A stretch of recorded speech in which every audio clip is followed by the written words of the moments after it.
how long will it take you to get to band 7 on the IELTS test? So this is the golden question, the question that I get asked so often by students. So let's talk about how long it might take you, the reasons why, and good strategies for getting there as quickly as possible. Hi, I'm Nick, and for all things IELTS, make sure you follow my channel. So first of all, why is band 7 so important? Well, it's because this is the band that universities and employers all around the world ask for. So how long will it take you to get there? Well, this really depends on a number of things. First thing, it depends on where your starting point is, right? If your current level is 6.5 and you're trying to get to a 7, okay, you've not got too far to go.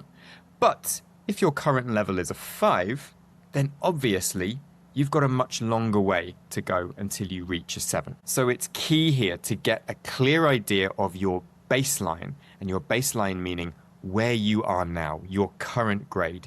And to do this, you need to take a full mock test, and you need a tutor to test your writing and your speaking so that you can get a realistic grade. I can help you with this. The link's in my bio. It's also important to remember that the IELTS grades get a bit more difficult as they go up.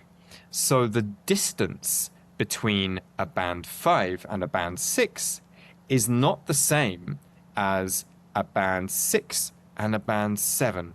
There's more of a distance between a band 6 and a band 7. And this is partly because of the IELTS criteria, but it's also because learning a skill gets more difficult the further up we go. When you're a beginner at a skill, you learn very quickly. You learn lots of things very quickly. And so you go like this with your learning. And then when you get to a kind of intermediate level, you tend to plateau out. And you have to work really hard in order to carry on making progress. And that's with any skill, not just language learning. Now, research suggests that you need somewhere between 200 and 300 hours of focused study to move up one proficiency level. So for example, from B1 to B2 or B2 to C1. 200 to 300 hours, that's quite a lot of study. Realistically, that's about a year of study. And here, I'm not just talking about listening to podcasts or watching movies. I'm talking about active, focused English study.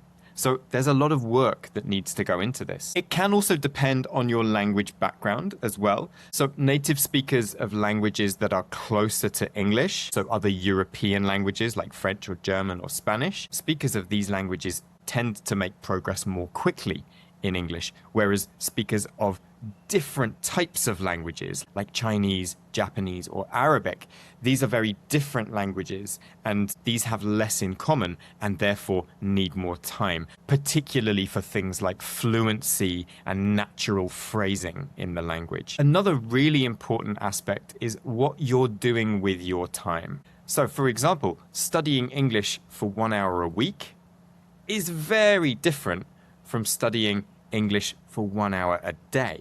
If you're studying 1 hour a day, you're going to make much more progress than once a week. Also, as I mentioned before, passive study, so watching movies, listening to music, listening to podcasts, these are all good, but they're not active, they're not communicative. So you need to make sure that you're using your language, that you're communicating in English, and that you're practicing and focusing on new parts of the language to help you develop. Also, you need to be getting feedback on your language as well, what you're getting right and what you need to develop. So make sure that you're regularly working with a teacher to get this kind of feedback. So how long will it take you? Well, it depends mainly on two things. A, where you are right now with your learning, and secondly, how much work you can put in before your test date.